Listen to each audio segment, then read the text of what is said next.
Thank you to our sponsor, Closeaway Outfitters. Closeaway is a Uruguay wing shooting experience that goes beyond expectations.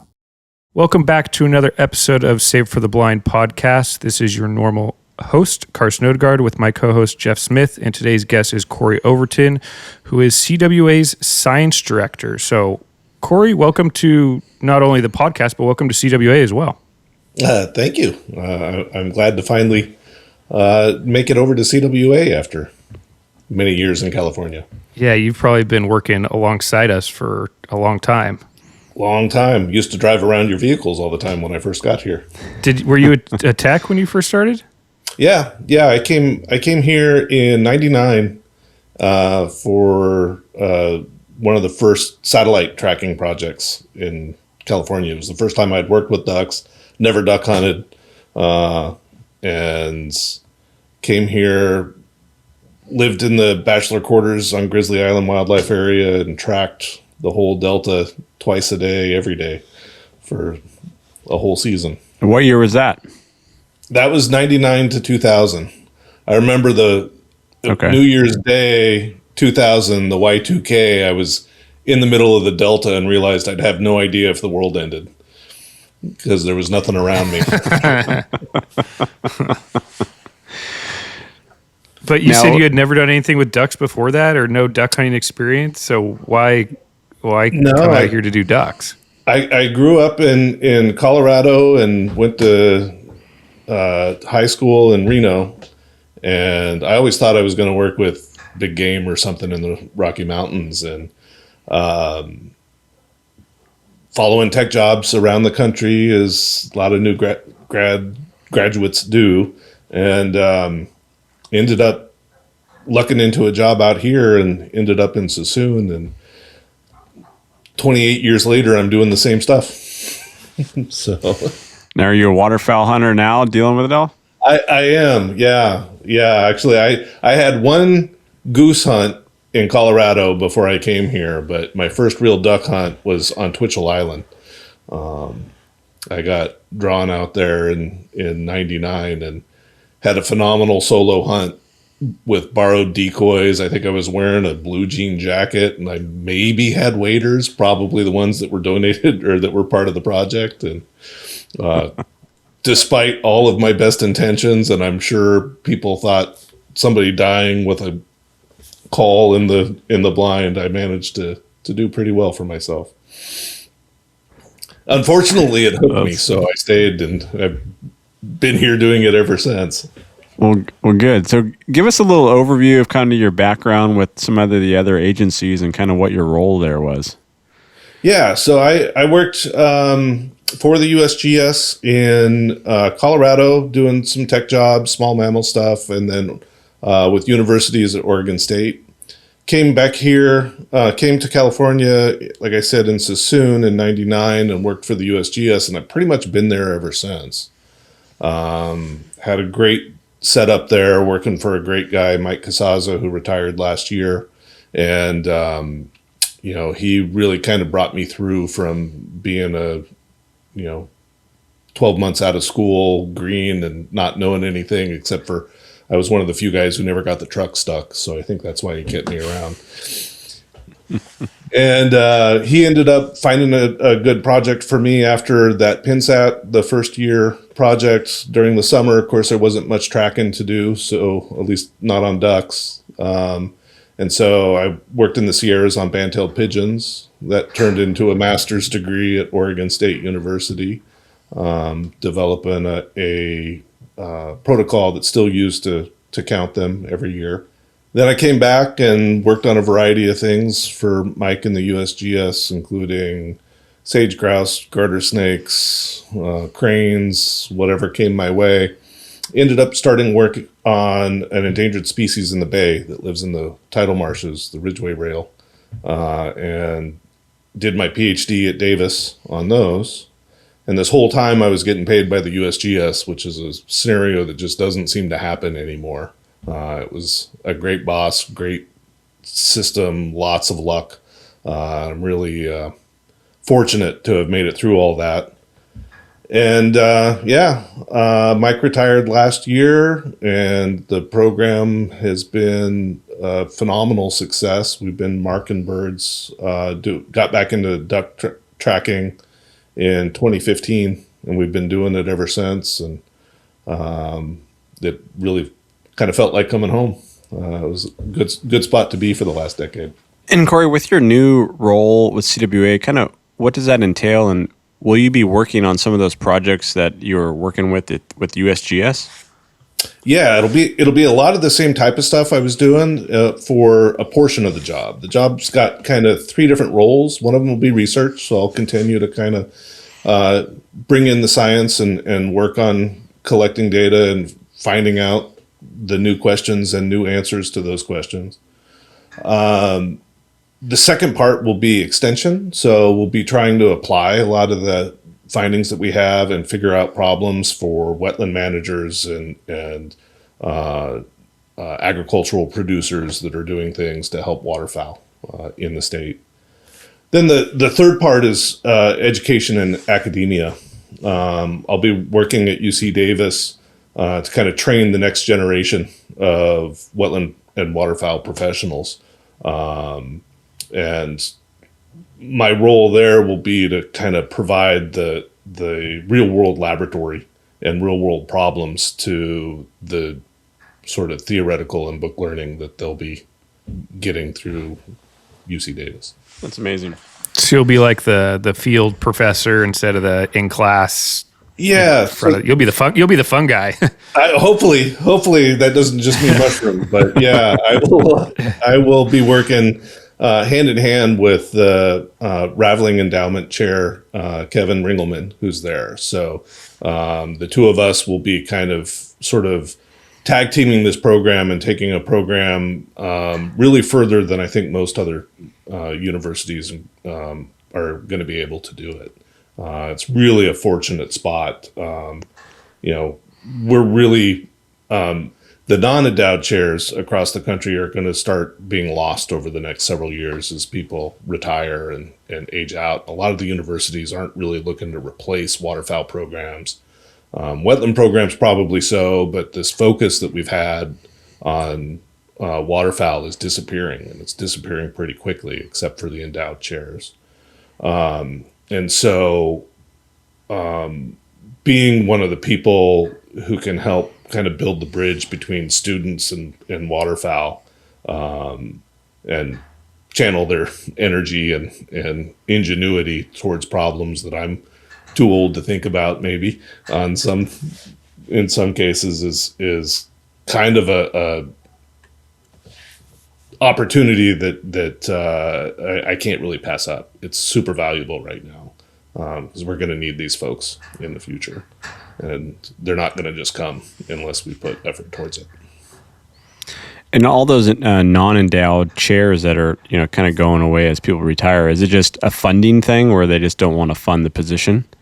It's a combination of things. It's waterfowl isn't the priority in a lot of places the way it used to be. There's only so many faculty, and there's an ever increasing number of problems, and so where it's maybe a little bit of an overstatement, but waterfowl have done comparatively well in the last several decades, and they don't get the attention that a lot of other problems do, at least. And so universities are playing whack-a-mole, trying to hit problems that come up, and that oftentimes means switching priorities and switching away, even if it means switching from what's been working, which would be my argument. The fact that we have these people that are focused on waterfowl is what makes the professionals, do their jobs well. So I'm really worried about losing that. It's not a skill that you can just learn on the job. You really need to have a bit of training in order to get it. Mm-hmm. Really important landscapes too, like Alaska. I don't think we have a professor in Alaska that's working explicitly on waterfowl. There are some that work on it tangentially, but that's kind of scary. It's a pretty important spot. I would say so. Let's explain telemetry data for folks that may not know exactly what it is before we hop into it too deep. Sure, yeah.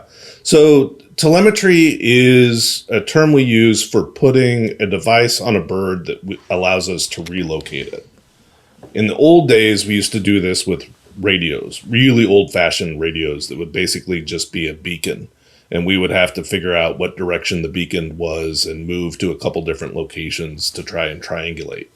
So by getting different directions towards something from multiple different points, we can estimate where that's at. Kind of like dead reckoning if you're a sailor.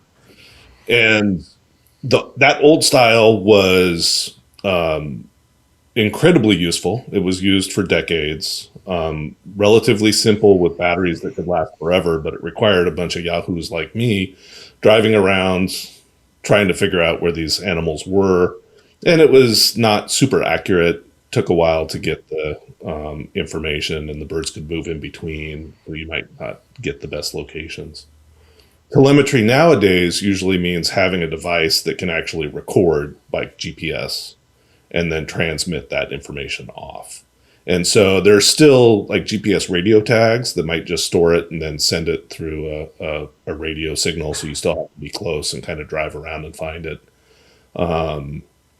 Or the tags that we use are GPS cellular. So they communicate via the cell network. So as long as there's a connection, the tag can offload. There's also satellite tags, which don't require the cellular infrastructure, so they could work even in the high Arctic. And that's what PINSAT was.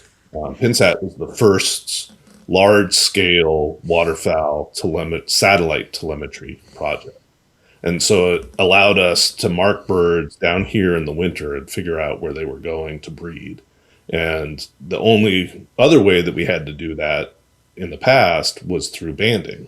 So we could put a bunch of bands out here, and then we could figure out where those bands were by recapturing them in the Arctic. But that required that you had somebody up there to catch them and required a lot of banding. And particularly in the Arctic, it's a target-rich environment for birds to try to nest.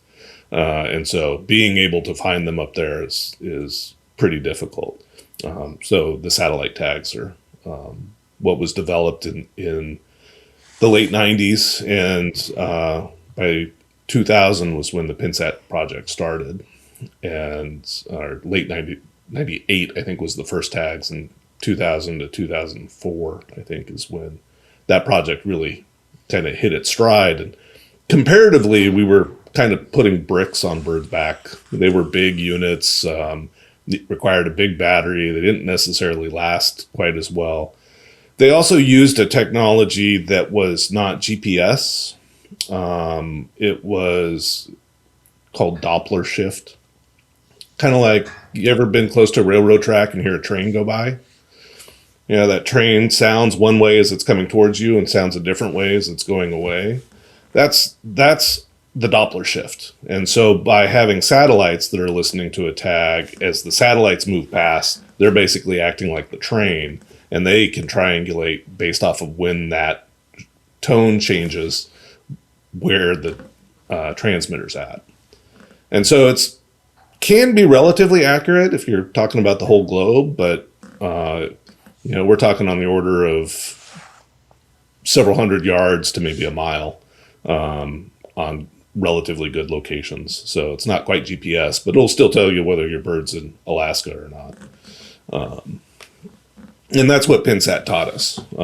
So it was the first one to look at how these animals move from California to primarily SONEC.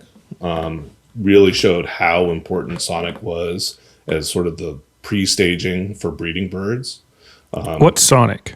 SONEC. Yeah, SONEC it's an acronym for Southern Oregon and Northeastern California. Also includes Northwestern Nevada, Northern Washoe County, and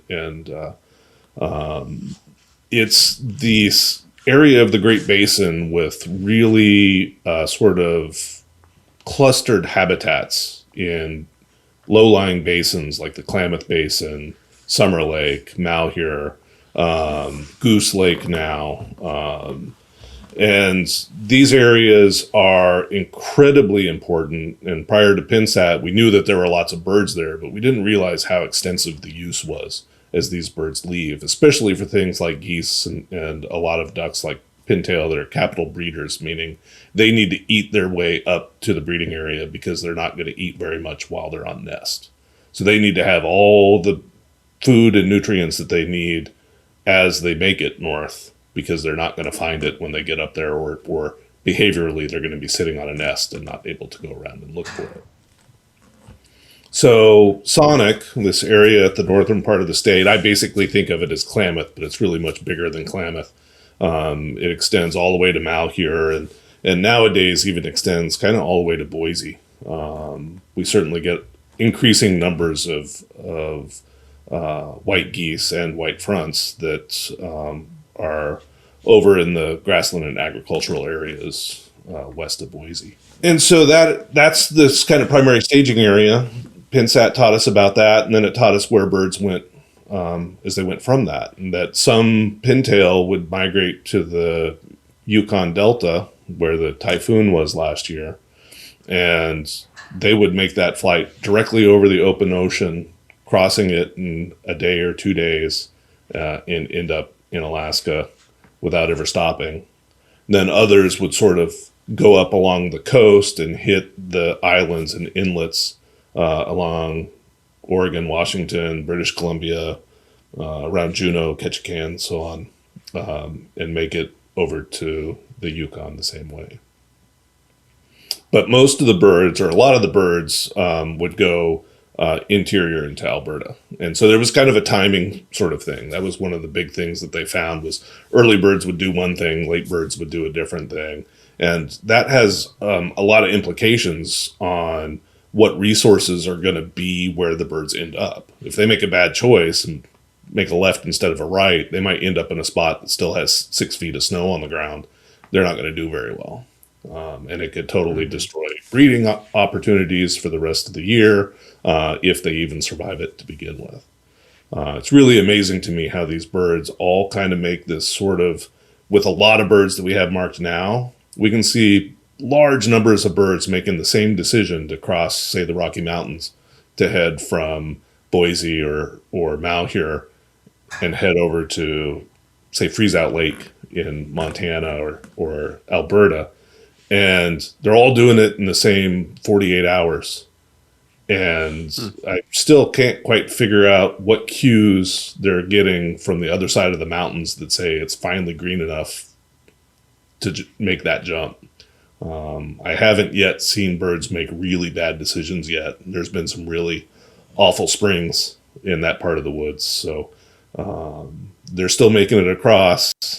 Not always a straight trip, but there's definitely a lot left to learn about migration there. So obviously you've had lots of years of data with the PINSAT project. Is there any like shifts in migration patterns you've seen or changes in the last 20, 25 years that's just kind of over a timeline scale of stuff moving? Yeah. So we used to see back in the early 2000s, we used to see over half the birds would end up, of our birds marked here, would end up in Alaska. And majority of those would end up making straight trips from SONEC, either up the coast or straight over the ocean. And they would end up over in western Alaska. And the remainder would get over to Alberta, and then a bunch of them would come across from Alberta. Looks like a long way around, but if you look at it the way a bird flies, it's not that much further than leaving directly from SONEC. But it was still, the primary path was to go from, say, the Klamath region or Malheur and go across and go northwest from there. Nowadays, we almost never see that. It's really, really reduced. And again, I mentioned that there was this kind of timing. We haven't worked out yet whether the timing of migration and that shift in the timing of migration is responsible for the shift in direction. But we've definitely seen this real push towards, most of the birds are now going to the prairies, the northwestern prairies, Alberta, maybe a little bit into Saskatchewan. And then from there, a large number of them are going into boreal Canada. and a lot do still come across over into Alaska, but we're getting a lot of them into Northwest Territories and the Yukon, and even a few birds that are going even further east, over towards Hudson Bay, which is not traditional pintail regions. And so that seems to be a pretty big shift that we're starting to realize is happening. When you get birds like that kind of venture off, say Hudson Bay, do they end up going into a different flyway, or do they end up coming all the way back to the Pacific? It varies. Most birds do come back. We do get some flyway shifting, and we get more flyway shifting in pintail than we do in other birds. Pintails as a species, if I could compare, say, a pintail to a mallard, mallards are homebodies. They like to sit in their spot. They find their little honey hole. They like, we all know they like big, thick cover, and they'll happily stay in one spot for the whole season if nobody bothers them. Pintail are the exact opposite. They're like the 5-year-old with an espresso. They're always flying around all over the place. They never stop. We have something that's on these newer tags that's called accelerometry. And it's basically telling us how the tag is moving at a very fine resolution. So like 20 readings a second. And we can tell from that a lot about activity. So if it's very rhythmic and moving a lot, that probably means the bird's flying, because what we're recording is the wing beats. If it's oriented so that the front is pointing straight down, that's probably a dabbling duck feeding, because it's dipping down, and one of the only reasons why the tag would be oriented that way. If the tag's entirely upside down, it's probably sitting in a raptor nest or something like that, or on somebody's hood, as they're driving away from the wildlife area. So we can get a lot of information from that, and I can tell a mallard from a pintail almost at sight without even a second guess, because pintail just never slow down. They are always on the move, and even with if they're not actively moving across the environment, they're moving more than most of the other species.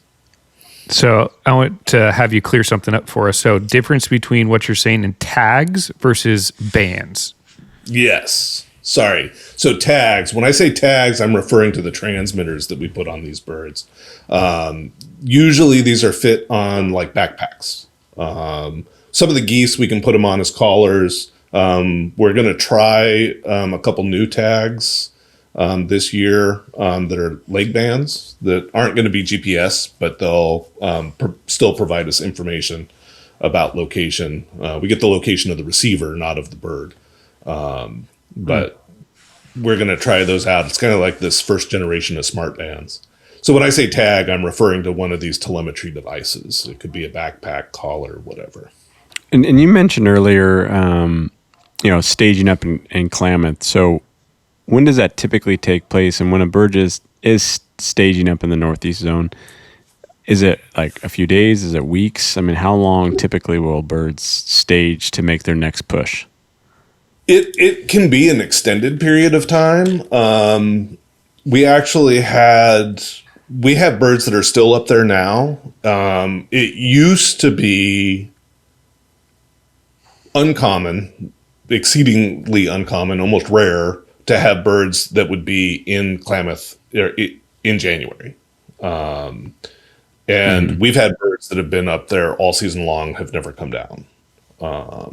We had a bird in Boise even until this last storm. So that's wild. Whatever, very different habitat conditions up there now than there used to be.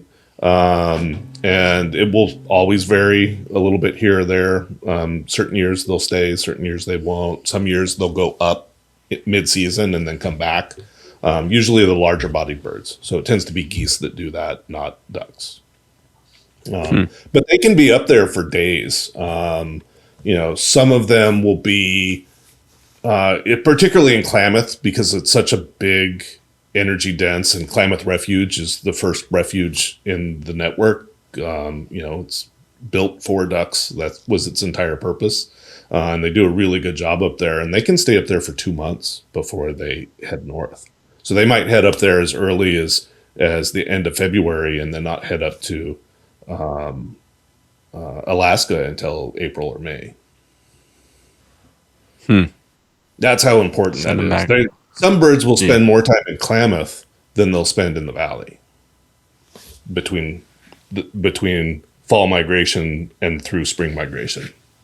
I mean, is it like once it finally does freeze up, then they'll come down? I mean, or is it just weather patterns? I'm sure when a storm comes in, your transmitters go all over the place. But yeah. And this last storm really took a wallop to the birds. I think that the fog this year is something that we don't normally see, and that fog sort of set the scenario for a lot of movements that probably used to be normal. I mean, this fog that we had prior to this last storm was exactly what I experienced when I first came here, almost to a T. 15 days, 20 days without seeing the sun was I thought that was normal. And it was back in the day. Yeah. It's changed a lot, and we know that from a lot of really good measurements. And that we think has affected bird condition a lot as well. What typically happens when the fog comes in and there's no place for birds to go is they get up above it and they fly. And they fly and fly and fly, and they never set down until they have to.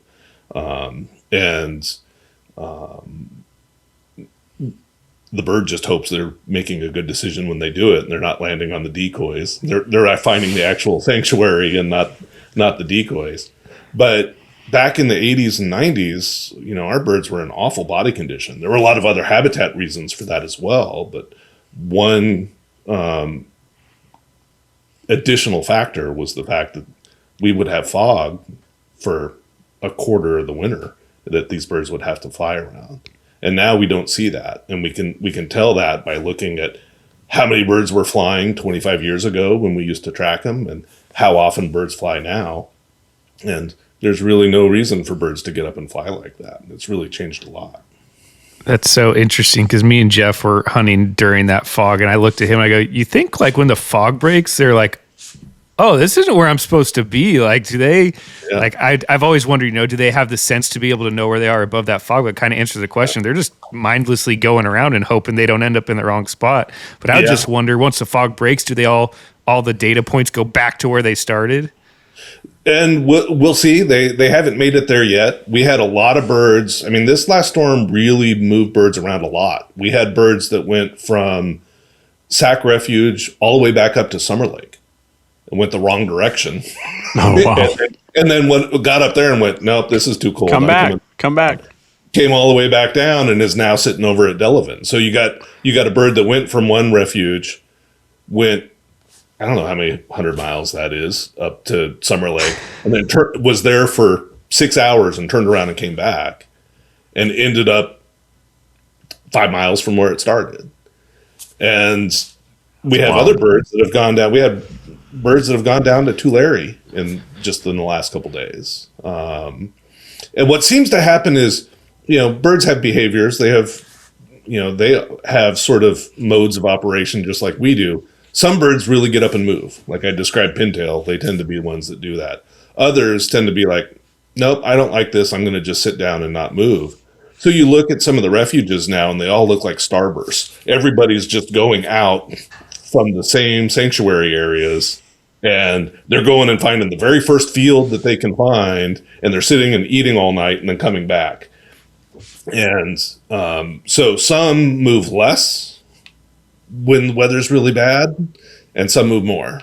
And I don't know that we are going to know in the near term what's making a bird do one versus the other, but that's what I've seen over the last, say, 2 to 3 weeks is a lot of birds really concentrating in, which makes hunting opportunities a lot harder.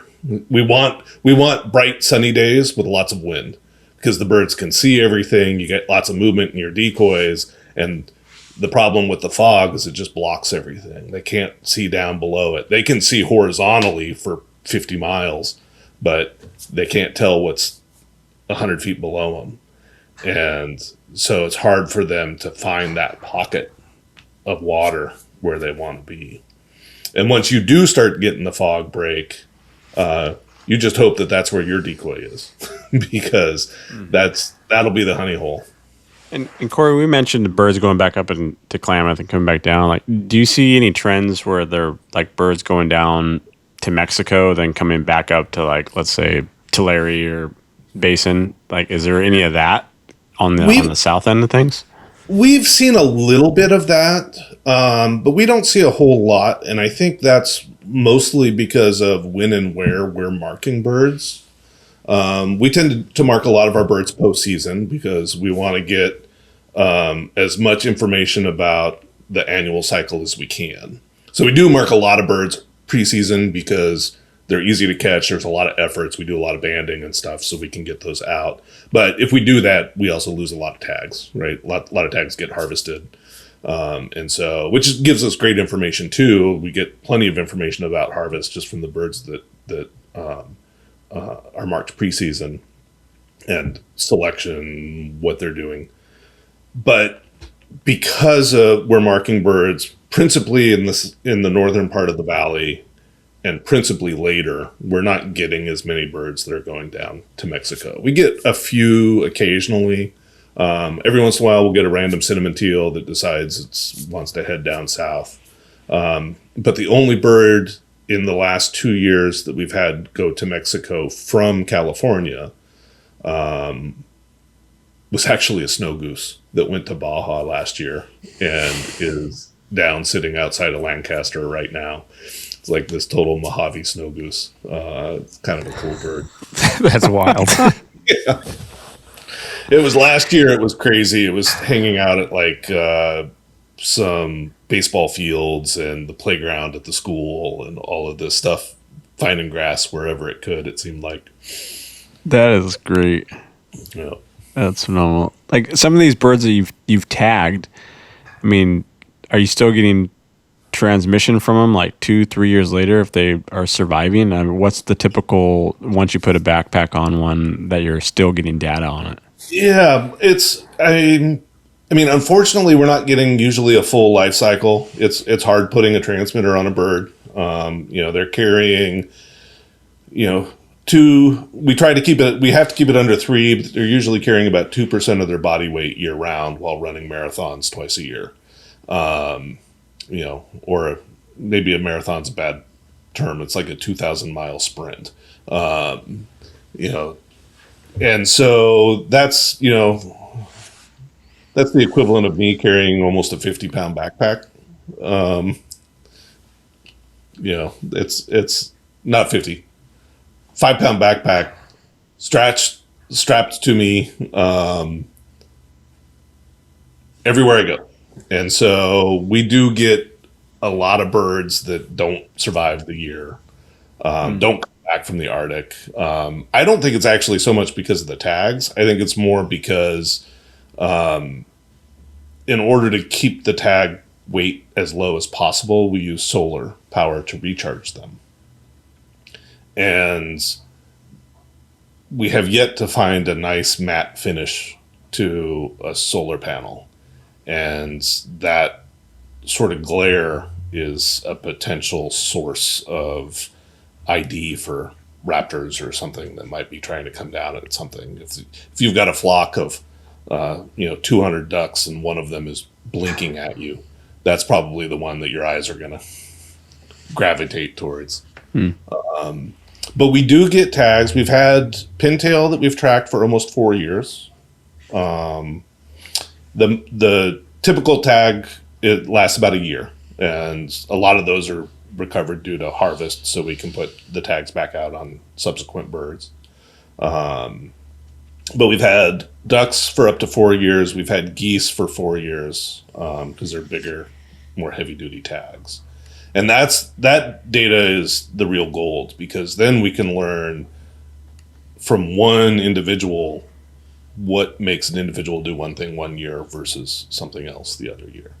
One of our first pintail that we marked here in California, went to the Dakotas or Alberta, and then decided to go to Louisiana next year and went just about as far south in Louisiana as you can go, hanging out around Venice at the mouth of the Mississippi River.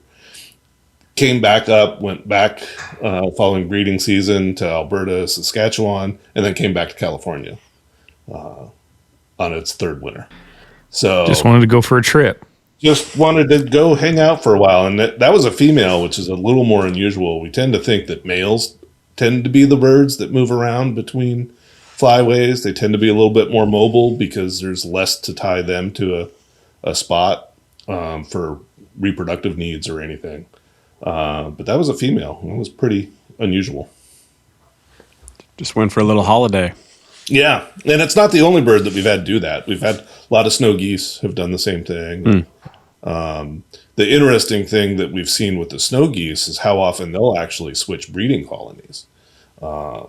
You'd think if you were born in a spot, the best choice that you could make is to go back and try and breed at that spot. But we do see a lot of snow geese switching from one colony to another, including going all the way from the western Arctic population in north slope of Alaska all the way to Baffin Island, or right next to it, Southampton Island. And on 3 subsequent years, it just went further east. Then that has nothing to do with like habitat conditions or anything like that. They're just It's hard for me to tell. Yeah, hard to say. I don't know. I don't know. A lot of the colonies that they go to aren't necessarily visited every year, so it's hard to tell what things really look like on the ground. I don't know that we've ever seen a bird successfully breed one year and then choose to go to a different colony the subsequent year. So it might still have something to do with whether or not they're successfully at breeding. If they go to a spot and things don't look good and they didn't have a good experience the year before, they might go someplace else. okay. So you've talked about kind of the evolution of the tags, how they've gotten better. I know you had just kind of mentioned briefly about the smart bands. So what are those and what do they offer? Yeah, the smart bands, this kind of new version that's coming out is it's essentially a radio beacon, but it's a radio beacon that uses infrastructure that can give us the location of the receiver. And so traditional banding, we put a band out, we know that location. A certain proportion of those birds will get harvested and we can get that location. So we get kind of a point A, point B, and we get the time in between those two. And that's really the only information we get. How long did the bird survive after we marked it, and how far did it move between marking and harvest? Every once in a while, we'll get a handful of birds that'll get recaptured, and so we can get kind of in-between information about stuff, but that tends to be pretty sparse. The smart band is meant to kind of alleviate that and be kind of a halfway in between what a GPS tag can get us and what a band can get us. So a device that's really small, doesn't affect behavior, doesn't affect survival, isn't likely to be targeted by hunters, and so we can get unbiased information. We don't get a lot of tag harvesting that can happen. I don't think it happens often, but it could. And we can get information throughout the entire life cycle about where that animal's going. Is it switching flyways? Is it coming back? Is it hanging out in a spot long enough to breed? All of this is the type of information that we should be able to eventually get from these tags. We're trying out kind of the first tech now. These things have really only been available for a year. And so we're going to pilot a few this year and see how well they work. They still rely a lot on some sort of infrastructure, cell towers, this network called Modus, which has been built out across the country, which is a series of radio receivers. In the not too distant future, I see a day where we have kind of like the tracking equivalent of Starlink, where it's a satellite network that is providing us all this information. Then we're not going to have to need cell towers. We'll be able to get information no matter where the tag is at. And are these new ones backpacks or are they actual like leg bands? So these ones will actually be leg bands. The smart bands actually are leg bands. So they'll just be on the opposite foot. We'll have the silver federal band on one side, and we'll have this gray or black or orange or whatever color they turn out to be on the other leg. Interesting. And it'll just have They're getting Fitbits. yeah, that's pretty much exactly it. Yep. And then the hope is that we can use this stuff. So we'll mark some local birds so that we can get some idea of where they're at in the valley during breeding, where they go to molt, get the timing, the same types of stuff we can get from GPS, just a lot lower resolution. But also, like I said, a lot less impact on the bird and potentially lasting a lot longer. One of the types of tags we're putting on doesn't even have a battery. It has a solar panel that charges a capacitor, and theoretically that could last for 50 years. So it's like having a Apple Watch whose battery never dies. And what do these cost?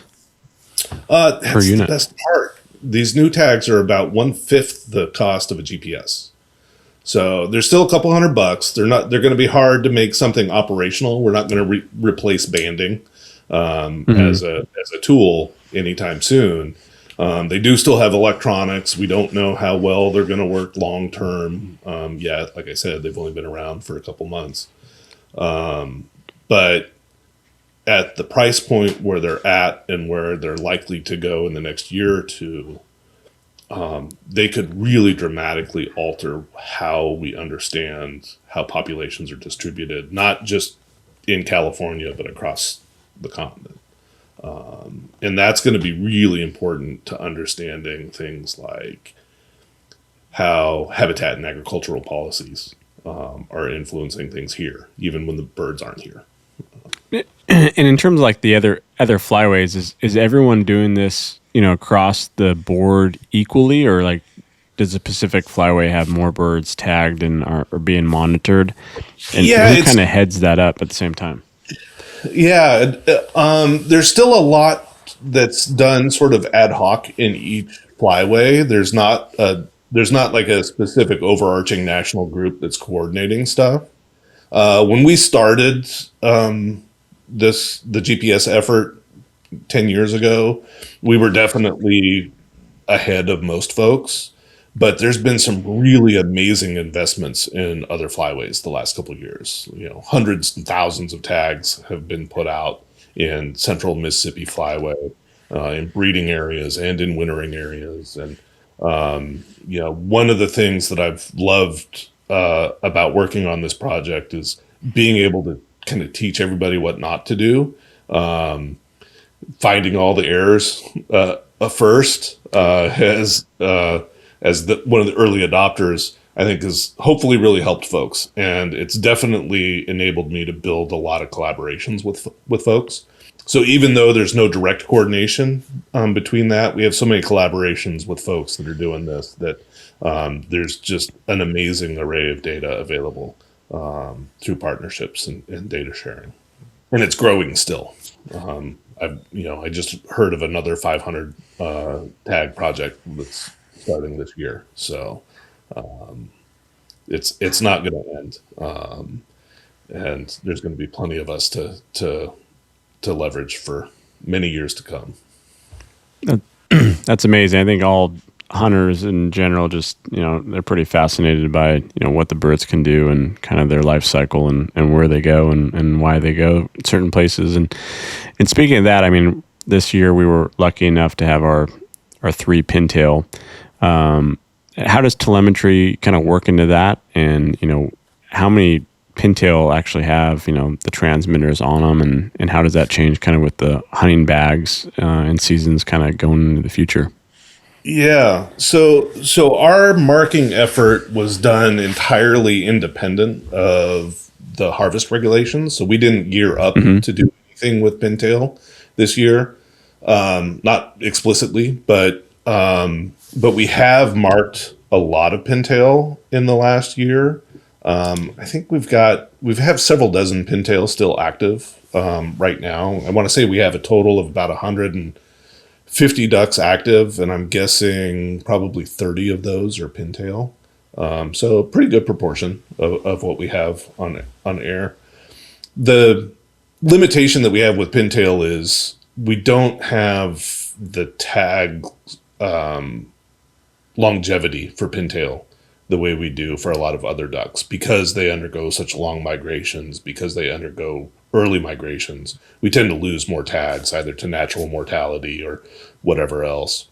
And when the birds go into the boreal, comparatively few of them are coming back. And so it's either tag failure that's happening up there or mortality that's happening when birds go far north. And so compared to, say, mallards that we're marking mostly locally, those birds stay on time, and we can find those tags, recover them, and deploy them on other mallards before the pintail ever come back. So we tend to keep our mallard and gadwall numbers higher than pintail because we have so much more opportunity to get them. But more specific to your question about the 3 pintail limit, the data about migration and movement is hopefully going to help inform how to better interpret things like the population surveys, the BPOP surveys, because those are done in different regions across North America, and they're kind of all assumed now that every number is independent. And we're going to be able to use this migration information to say, okay, this proportion of birds were in this zone when it was counted, and then we're in this zone when it was counted, and be able to kind of sort of massage those numbers by using information that wasn't available before, kind of scale them based off of relative occurrence of birds, so that accounts, 50,000 ducks that are counted in a strata that has twice as many radios than one that has fewer radios. And so that would allow us to apportion where, quote unquote, our California birds are breeding, and really understand habitat needs for California there as well. Like, for example, the southern prairie pothole region doesn't have a lot of connectivity to California. That probably makes sense because it's at the lower latitude. Birds would have to migrate horizontally in order to make it to us almost. And so understanding these dynamics about if conditions are bad in the Dakotas, it's probably not great for a lot of hunters in a lot of areas, but it's probably not the worst thing for California. And so being able to understand where our birds go will allow us to tailor what we should expect in our region based off of breeding conditions or weather. And with that, I mean, are you seeing, you mentioned like you had a bird up in Boise and stuff. Are you seeing where, whatever it might be, climate change or people's opinions on flooded corn or whatever, are you seeing birds staying further north more often now than, 15 years ago, let's say? I definitely am, but there's a big caveat to that. In the past, we had to have somebody actively tracking the birds in order to know where they were. And we weren't sending people to Boise to try and find missing birds. So we had a lot of missing birds. Why not? Why not? PINSAT was a well-funded project, but it wasn't quite that well-funded. And that's actually one of the reasons why they used satellite, right, for that PINSAT project was because they knew that they weren't going to be able to send enough planes flying around the Arctic with telemetry receivers on them to figure out where these birds were. So we used new tech instead. And that's one of the things that I'm really confident that I'll be able to bring with CWA to the table for the management agencies to be like, this is what you need to use, this is how you need to use it, and this is why this is so much better than sending people up in a plane to count something from 500 feet away. This is better information. Working smarter, not harder. But yes, short answer to your question, yes, we do see a lot of birds hanging out further north. It varies, of course, depending on the winter. One of the other things that we've seen, particularly in the fall, but I expect it's also happening in the spring, is impacts of wildfires. We're not too far in the past. We had 2020 was that really crazy wildfire year. And that was kind of a late August, early September in Oregon. They had a big outbreak, whole series of wildfires. And that coincided with the tule goose migration from central Alaska.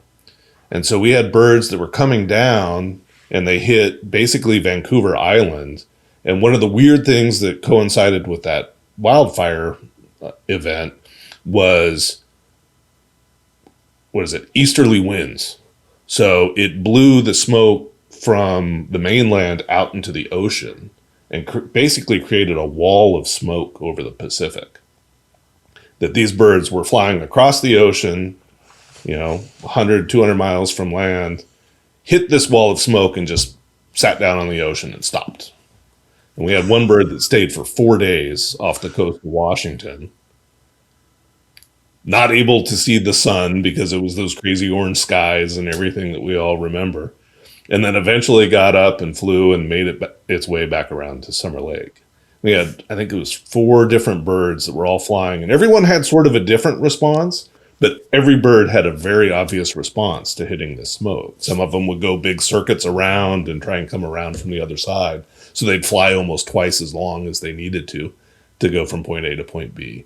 Some would sit on the ocean for a while. We had 2 that sat on the ocean for a little while and then came up, and they were flying straight towards Summer Lake, and they hit one of the wildfires, because there were several around in northern Oregon at that point. They hit this, and they flew across the edge right at the perimeter of the fire, and eventually decided, I'm not going to get around this thing. I'm going to go over the top. So they went straight up 15,000 feet until they got above the smoke, and then came down in the smoke and got lost and ended up in the middle of the desert overnight. That's so cool. Oh my goodness. Some really crazy stories that have happened. So wildfire smoke can be, if it happens at the wrong time, can be a really big thing. Now, tule geese are a species that's probably a little bit more affected because they're so philopatric. They really want to go from point A to point B. If you did that to a mallard would go, yeah, I'm fine. I'll sit here in this golf course pond. No big deal, right? They're much more plastic, right, in where they go, much more accepting of conditions. But some species aren't like that. And you put a roadblock in, and they're going to sit in front of it and scratch their head and figure out for days what to do. And one of the things that we've seen since 2020 is a lot more wildfires in the boreal, these spring fires that are popping up. They're really early. It seems unusual to me to be having such big wildfires in March and April and May in northern Canada. But those fires can definitely be big enough and are placed in locations that they could impact migration for our Arctic migrants. And I suspect we've seen some instances, but it's a lot harder to look because we don't have as good models for where that smoke is up there. Yeah, that's wild. I always love hearing those stories about those birds that just do the craziest stuff. It's so cool. Yeah, I love looking at the oddballs. I try not to make determination of how smart they are by the oddballs, but there's always a few of them out there that just have great stories. Like the bird that just went up to Summer Lake, and it's like, what? It's the first week of January. Why? Why are you flying 400 miles out of your way? So the advantage to having as many birds marked as we've marked over the last couple of years is it really does allow you to figure out who are the real oddballs. And sometimes it's not obvious. We had a bird, I think it was 2 or 3 years ago. This bird hung around the valley. It was nothing. We didn't notice anything different about it because it was in a great habitat and it was hanging around all the time until we looked across like a 9-month period and realized that this bird was sitting in one pond for 9 months. And what we figured out was it was probably a cripple. Sometime in January, this bird went from flying around the valley to sitting in a pond on one of the wildlife areas and didn't move from that pond for 9 months. And then it recovered and started flying around the valley and made a bad choice, flew to a new spot and got eaten. But which is another truism. Birds tend to do well when they're doing the same thing over and over. They tend to die when they move to someplace new. And that's what we as hunters usually hope for, is wind and conditions to move birds around. Same thing works naturally as well. Birds during migration, when they move to a new spot, they get picked off by predators because they just haven't figured out where the raptor nests are, or so on and so forth. It's almost a truism that if a bird is doing the same thing it's been doing for the last week, its survival is quite a bit higher than if it's trying to do something new. You always hear that, we need fresh birds. Oh, these birds are stale. It's like, yeah, that's true. 100%. Yep. There's definitely something to that. Yeah. Yeah. It's crazy to see it on a scientific end instead of, the armchair biologist sitting around. I've hunted for 50 years. These aren't fresh birds. It's like, no, See, I knew you're it. right. I knew it. Yep. I mean, there's also a lot of variability, right? So there is always going to be somebody moving around. It's not like everybody's doing the same thing, but yeah, it really helps to, rather than having the, whatever few percent that are doing something new, to have, half of them doing something new. That's going to up your odds a lot. I mean, these birds are smart. At least by this point in the season, the ones that are left are smart. They're not usually making bad decisions. They've figured out a lot of what the landscape looks like. That's what they're bred to do. If they don't do that, they're not going to survive very well. So, the dumb ones taste just as good as the smart ones. So, I hope there's still some left for the end of January here. You got my hopes down a little bit. Yeah, it's the surprising thing is we have a lot of birds marked. We haven't seen a lot of natural mortality. Like, I know it's a really rough hunting season for a lot of folks this year. It's been tough. Certainly the fog didn't help, but I'm not seeing a whole lot of reason why I would be disappointed or would be frustrated in terms of where the birds are at. I mean, they're spread out. They've been very focused on sanctuary areas. They've been in a lot of spots. They haven't been in the traditional rice. Like, it's kind of a bad year to have our first 3 pintail limit because we don't have a lot of birds. We have almost nobody in the American Basin and Sutter Basins right now, which is unusual for January. They just haven't shifted over. They usually shift over there a little bit later, but usually we get some in there by now. We just don't have much. And I haven't looked at conditions to see if that's related to how much habitat is flooded or not. But it's one thing that I've noticed is the birds are staying a little bit more to the west. Now we've got a bunch of birds that are finally pushing into the south. So hopefully guys down in San Joaquin are getting a few more opportunities. But everything that I've been hearing, birds are too far north. Birds are all on the wildlife areas. Yeah, that's kind of what's happening. But that's also not uncommon either. Right. So the thing that is uncommon is so many birds still hanging out in Klamath. And I'm looking now, we actually do still have a pintail in Boise right now. So it's not just in past years. Yeah. That's amazing. Are you able to tell, like, with just, satellite telemetry to get like a picture of where it's at within 24 hours to figure out like how many other birds it's with by chance? The only thing I can tell is how many other marked birds it's with. Okay. And we do get concentrations of birds. Like I mentioned, with this last storm, some birds just being homebodies. I can see like 5 or 6 birds all leaving and coming back to the same roost site over the last several days. So they've used the same roost site for 2 weeks, and they're all going out and feeding in different areas. But I can see them all coming back. So I know that there's a huge population of birds in that pond at that roost site.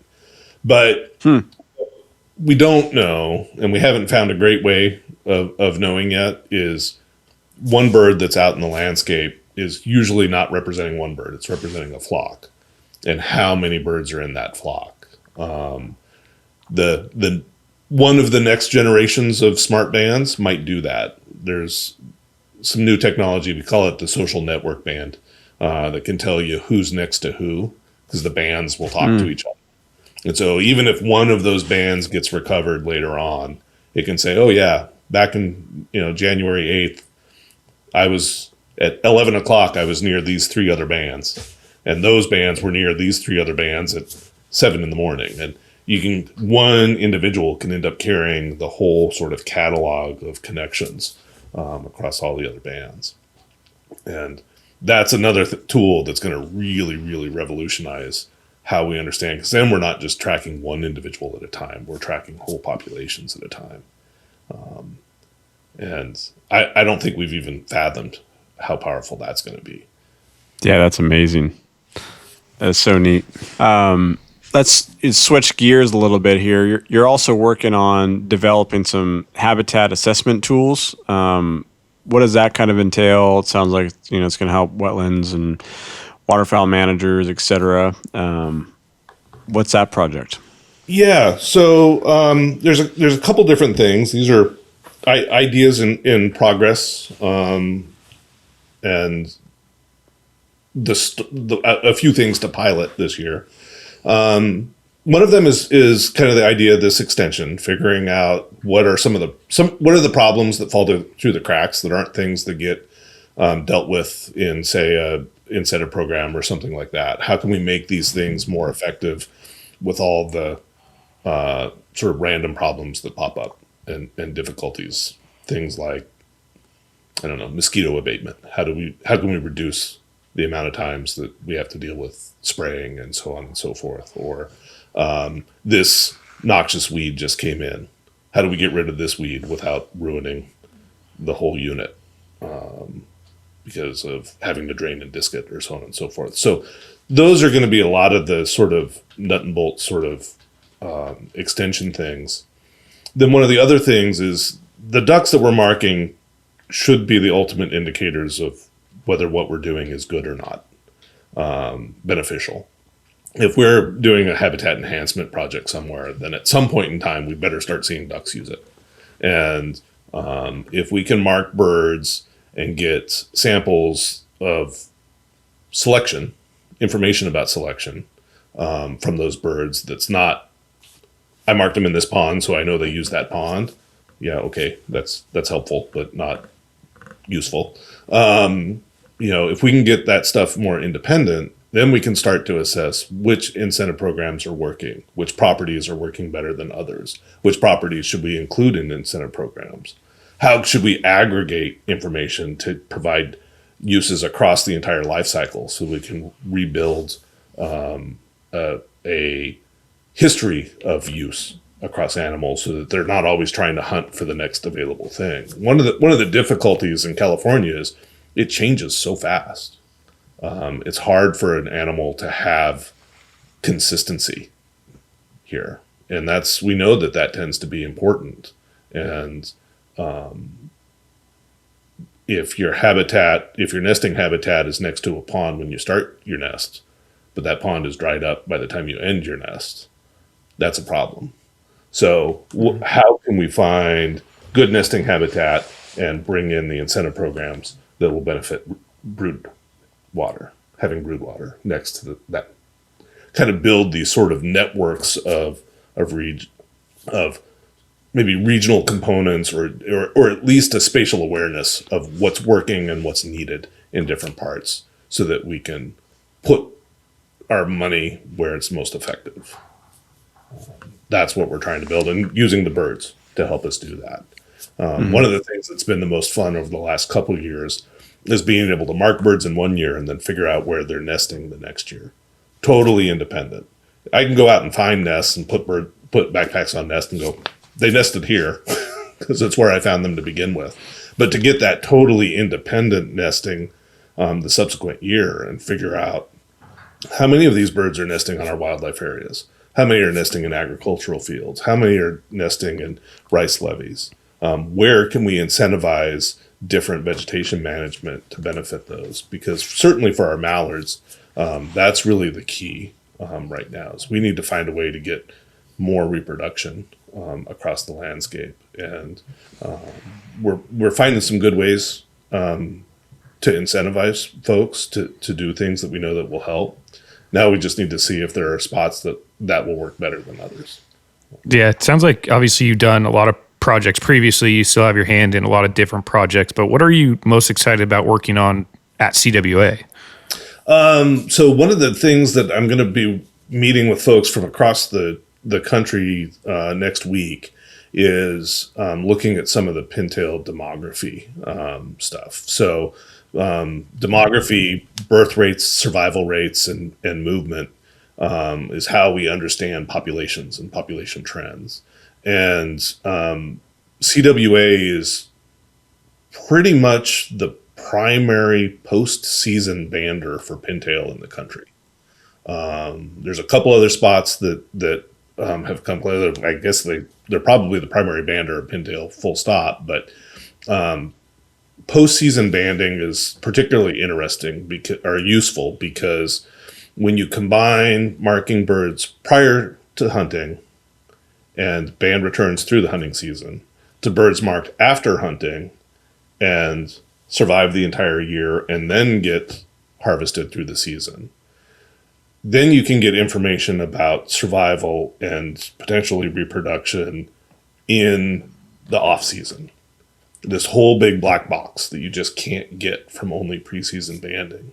And we know that reproductive rates for pintails have been depressed for years. We know that they're going into different locations and that might affect survival. So leveraging these things that CWA has been doing for years, and nobody's really using them the way that they could be. They don't go into the harvest models because it's not a requirement to understand harvest. But I think they're really useful to understand the population trajectories and to get more detail about why are pintail doing what they're doing. We've got pretty good methods to tell us what pintail are doing, but we're having to do a lot of interpretation to figure out why they're doing it. And CWA's efforts on postseason banding is really kind of a bright star in that. And I'm hoping to really work on that in the next year or two. Well, Cory, thank you so much for welcome to the team or the family of California Waterfowl. But thank you for coming on today and telling us what you have done and what the future beholds. But would love to have you on again. Our listeners love listening to telemetry, banding, kind of getting to know a little bit more about it. I'm excited to talk to you some more, but just want to say thank you so much for coming on today and welcome.